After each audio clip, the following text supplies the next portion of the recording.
जानते हैं देश दुनिया की सिलेक्टेड काम की बहुत ही महत्वपूर्ण लेटेस्ट खबरों को सिर्फ 10 मिनट में 50 बड़ी खबरों को। लेकिन दोस्तों वीडियो को आगे बढ़ने से पहले अगर आप लोगों ने हमारे चैनल को अब तक सब्सक्राइब नहीं किया तो सब्सक्राइब करके नीचे का बेल आइकन को जरूर प्रेस कीजिए। सऊदी अरब में भीषण गर्मी के बीच इस साल हज यात्रा के दौरान सैकड़ों लोगों की मौत हो गई। अधिकारियों ने कहा कि लोग अपने प्रियजनों के सब मिलने का इंतजार कर रहे हैं।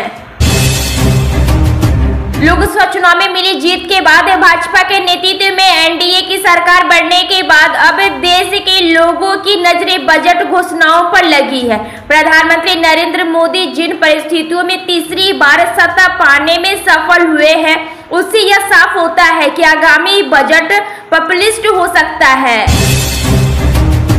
यूपी में बीजेपी की हार की समीक्षा में मतदाता सूची में गड़बड़ी का मामला सामने आया है। दावा किया गया है कि बड़ी संख्या में भारतीय जनता पार्टी समर्थक मतदाताओं के नाम काटे गए।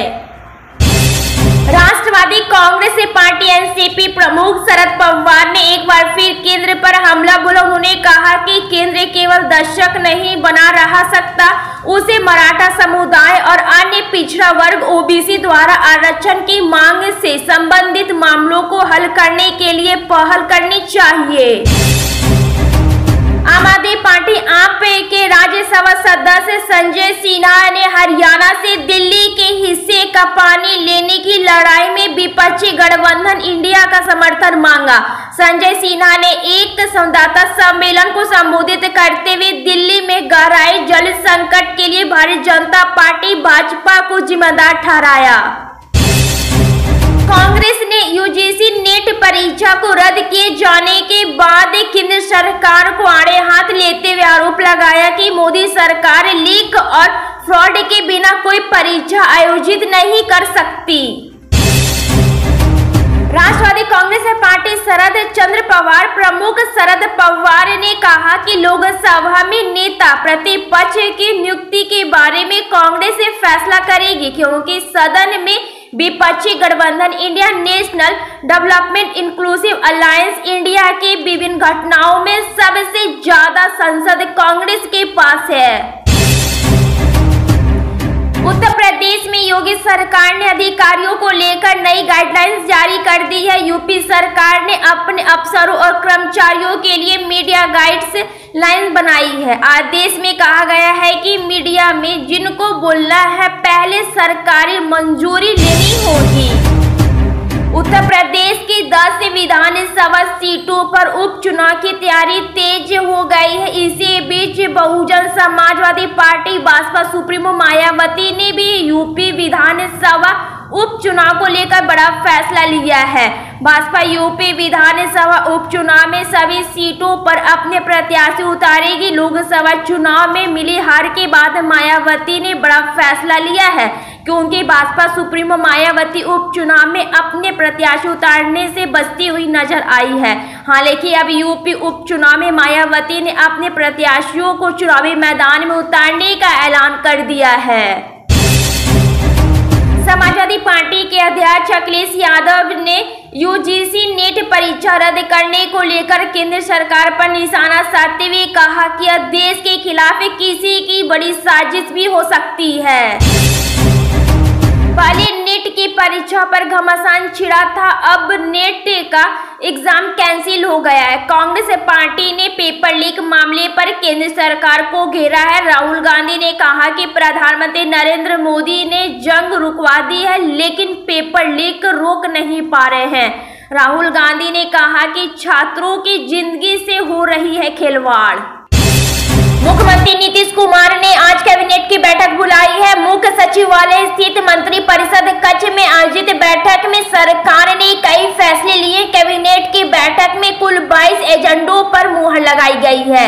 इसमें सबसे महत्वपूर्ण बात मेट्रो को लेकर फैसला लिया गया। नगर विकास एवं आवास विभाग ने राज्य के 4 महत्वपूर्ण शहरों में मेट्रो चलाने का फैसला लिया गया है। मुजफ्फरपुर, गया, दरभंगा और भागलपुर में मेट्रो रेल के परिचालन के प्रस्ताव की सैद्धांतिक सहमति हुई। पश्चिम बंगाल के राज्यपाल सीवी आनंद बोस ने उन्होंने कहा कि राजभवन में तैनात मौजूदा पुलिसकर्मी उनकी निजी सुरक्षा के लिए खतरा है। राज्यपाल ने कहा, यहाँ तैनात पुलिसकर्मी मेरी और मेरे अधिकारियों की गतिविधियों की जासूसी कर रहे हैं। उन्होंने कहा, मैंने इसको लेकर मुख्यमंत्री ममता बनर्जी को सूचित किया था, लेकिन कोई कार्रवाई नहीं हुई। शिवसेना यूबीटी नेता संजय राउत ने लोकसभा स्पीकर पद के चुनाव को लेकर कहा, अगर हमें स्पीकर पद के लिए प्रस्ताव मिलता है तो इंडिया ब्लॉक एक साथ बैठकर चर्चा करेंगे। उन्होंने कहा, कांग्रेस नेता राहुल गांधी ने साफ कर दिया है कि हम चुप नहीं बैठेंगे। जब भी हमें मौका मिलेगा हम एनडीए सरकार को गिरा देंगे। अधिकारियों ने बताया कि राष्ट्र राजधानी में भीषण गर्मी के बीच पिछले 48 घंटों के दौरान दिल्ली के विभिन्न हिस्सों में वंचित सामाजिक आर्थिक पृष्ठभूमि से जुड़े 50 लोगों के शव बरामद किए गए। हालांकि पुलिस और स्वास्थ्य अधिकारियों ने इनकी जानकारी नहीं दी है कि सभी की मौत गर्मी से ही संबंधित कारणों से ही हुई है। एक परिवार एक पहचान यानी फैमिली आईडी को लेकर उत्तर प्रदेश के मुख्यमंत्री योगी आदित्यनाथ ने अधिकारियों के साथ बैठक की। बैठक में मुख्यमंत्री योगी आदित्यनाथ ने कहा कि हर परिवार के पास उनकी फैमिली आईडी होनी चाहिए। सीएम योगी आदित्यनाथ ने बताया कि यह फैमिली आईडी परिवार की हर जरूरत को पूरा करने का एक माध्यम बनेगी। फैमिली आईडी के माध्यम से हर गरीब वंचित परिवारों को सरकारी योजनाओं का लाभ मिल सकेगा। साथ ही प्रत्येक परिवार के न्यूनतम एक सदस्य को रोजगार सेवा योजना से जोड़ा जा सकेगा। वर्तमान में उत्तर प्रदेश के अंदर करीब 3.60 करोड़ परिवार निवास करते हैं। इनमें से 15.07 करोड़ लोग राष्ट्रीय खाद्य सुरक्षा योजना का लाभ ले पा रहे हैं। इन परिवारों की राशन कार्ड संख्या ही फैमिली आईडी है, जबकि अभी भी 1 लाख परिवार ऐसे हैं जिनके पास राशन कार्ड नहीं है। ऐसे परिवारों को भी फैमिली आईडी जारी की जा चुकी है। राजस्थान में दिसंबर में बहुमत मिलने के बाद बने भजन लाल सरकार ने अपने अंतिम बजट पेश किया था। अब सरकार अपना पहला बजट पेश करने जा रही है, जो 10 जुलाई को प्रस्तावित है।